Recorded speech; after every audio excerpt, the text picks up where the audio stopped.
आज हम बात करेंगे क्लास 12 सब्जेक्ट बायोलॉजी में sexual reproduction in flowering plant अर्थात पुष्पीय पौधों में लैंगिक जनन के अंतर्गत हमारा सब टॉपिक है एडॉप्टेशन फॉर क्रॉस पॉलिनेशन अर्थात पर परागण के लिए अनुकूलन।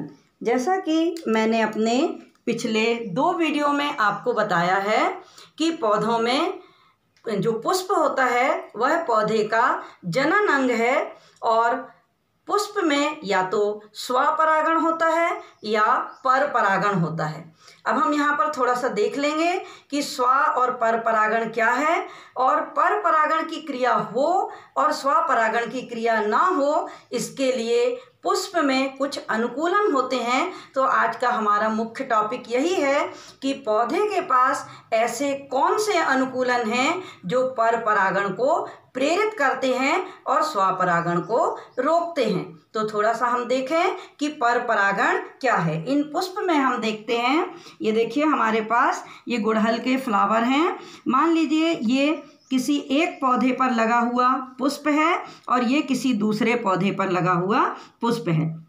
पर परागण मैंने आपको क्या समझाया था, अगर किसी पुष्प के परागकण परागकोश से निकलकर किसी अन्य पुष्प की वर्तिकाग्र पे जाएं तो ये पर परागण है। फिर से देखें, किसी पुष्प के यहाँ से परागकोश से निकलकर परागकण किसी अन्य पुष्प की वर्तिकाग्र पे जाएं तो यह पर परागण है और पौधे में ये अनुकूलन होता है कि उसमें स्वपरागण ना हो और पर परागण की क्रिया प्रेरित हो। इसके लिए पाए जाने वाले अनुकूलन हम देखते हैं, ये इस तरह से हैं। पहला अनुकूलन है स्वबंधता, स्वबंधता या सेल्फ स्टेरिलिटी। दूसरा है स्व अनिषेच उभयलिंगिता या हरकोगेमी। तीसरी विधि है भिन्न काल पक्वता या डाइकोगेमी। चौथी विधि है विषम वर्तिकात या हेट्रोस्टाइली। तो हम क्रमशः देखेंगे कि पर परागण के लिए जो अनुकूलन हैं इनके बारे में हम विस्तार से पढ़ेंगे। सबसे पहला हम पढ़ेंगे स्वबंधता क्या है। तो हम यहाँ देखें स्वबंधता, पुष्पी पौधों में स्वबंधता की जो क्रिया होती है, किसी पुष्प के परागकण अगर उसी पुष्प की वर्तिकाग्र पर गिरते हैं तो उनमें निषेचन नहीं हो पाता। ऐसा मालवेसी कुल के पौधों में भी देखा गया है। ये मालवेसी कुल का पौधे का उदाहरण हमने आपको अभी गुड़हल का फूल बताया था।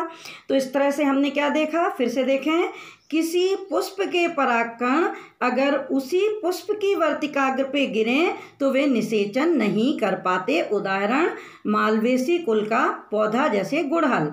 और अगर मान लीजिए परागकण पुष्प की वर्तिकाग्र पे गिरें और वो अंकुरित हो भी जाएं, तो अंकुरित अगर हो भी जाएंगे तो वो आगे का विकास नहीं कर पाएंगे। हम इस डायग्राम को देखें, मान लीजिए ये परागकोश से ये परागकण निकलकर वर्तिकाग्र पे आ गया, माने परागण की क्रिया हो गई, लेकिन स्वपरागण नहीं होना है और स्वपरागण को रोकने का ये जो अनुकूलन है स्वबंधता, तो इस परागकण का या तो ये अंकुरण ही नहीं होगा और अगर अंकुरण हो भी जाएगा तो पराग नलिका पूर्ण रूप से विकसित नहीं हो पाएगी। तो स्वबंधता माने अगर अपने ही पुष्प के परागकण अपने ही पुष्प की वर्तिकाग्र पे पहुंच जाएं तो या तो निषेचन नहीं होगा और अगर निषेचन हो भी जाएगा तो आगे की क्रिया रुक जाएगी। अब हम दूसरा प्रकार पढ़ते हैं जो है स्व अनिषेच उभय लिंगिता। क्या है हमारा दूसरा प्रकार, स्व अनिषेच उभय लिंगिता। इसको हम हरकोगेमी भी कहते हैं। अनेक उभयलिंगी पुष्पों में पुंकेसर और वर्तिकाग्र की संरचना स्वपरागण में बाधक हो जाती है। स्व अनिषेच उभयलिंगिता यानी अनेक उभयलिंगी पुष्पों में पुंकेसर और वर्तिकाग्र की संरचना स्वपरागण में बाधक हो जाती है। उदाहरण है कैरियोफिल्लेसी कुल के पौधे और इस कुल के पौधों में वर्तिकाग्र की लंबाई पुंकेसरों से अधिक होती है और इसलिए परागकण उसी पुष्प की वर्तिकाग्र पर नहीं पहुंच पाते। दूसरा एक और उदाहरण है आर्किडेसी कुल के पौधों में। तो आर्किडेसी कुल के पौधों में हम देखेंगे कि परागकण पराग पिंडों के अंदर बंद रहते हैं। कहाँ रहते हैं परागकण? पराग पिंडों के अंदर बंद रहते हैं और इस कारण कीटों के बिना उनका स्थानांतरण नहीं हो पाता। इसको हम इस डायग्राम से देख सकते हैं। ये आर्किड के पुष्प हमको दिखाई दे रहे हैं और आर्किड के पुष्प में पराग पिंडों के अंदर परागकण बंद होते हैं और बिना कीट की मदद से वो निकल ही नहीं सकते, अर्थात स्वपरागण की क्रिया नहीं होती। कीटों की मदद से इनमें पर परागण की क्रिया होती है। इसका एक और डायग्राम हम देख सकते हैं। इस डायग्राम में ये आर्किड के बीज हम देख रहे हैं। ये जो आर्किड के बीज होते हैं इनमें हम देखें ये कितने अलग टाइप के दिख रहे हैं बीज। इनका फेस ऐसा लग रहा है जैसे बंदर का मुख हो। तो ये बड़ी रोचक जानकारी है, इसलिए मैंने ये डायग्राम आपको बताया। तो हमने अभी तक 2 विधियां पढ़ी हैं पर परागण के अनुकूलन की। एक पढ़ी है स्वाबंधता और दूसरी पढ़ी है स्व अनिषेच्य उभयलिंगिता या हर्कोगेमी, और इसी का उदाहरण हमने आर्किड देखा है। अब हम तीसरी विधि पढ़ते हैं भिन्न काल पक्वता। तो इस विधि में हम देखेंगे जैसा कि नाम से पता चल रहा है भिन्न काल पक्वता या डाइकोगेमी। डाइकोगेमी में हम क्या देख रहे हैं? इस प्रकार के पुष्प में परागकोश और अंडाशय अलग अलग समय पर परिपक्व होते हैं। वह विधि जिसमें परागकोश और अंडाशय क्या कर रहे हैं? अलग अलग समय पर परिपक्व हो रहे हैं, जिससे स्वपरागण नहीं हो पाता। अब इनमें पहली विधि है पुंपूर्वता। पुंपूर्वता माने परागकण पहले परिपक्व हो जाएंगे, परागकोश के अंदर से परागकण का प्रकीर्णन पहले हो जाएगा और उस समय वर्तिकाग्र परिपक्व नहीं हो पाती है। ऐसे ही अगला उदाहरण है इसी का, वो है स्त्री पूर्वता। स्त्री पूर्वता या प्रोटोगाइनी। इन पौधों में परागकोश के परिपक्व होने के पहले ही वर्तिकाग्र की ग्राह्यता खत्म हो जाती है।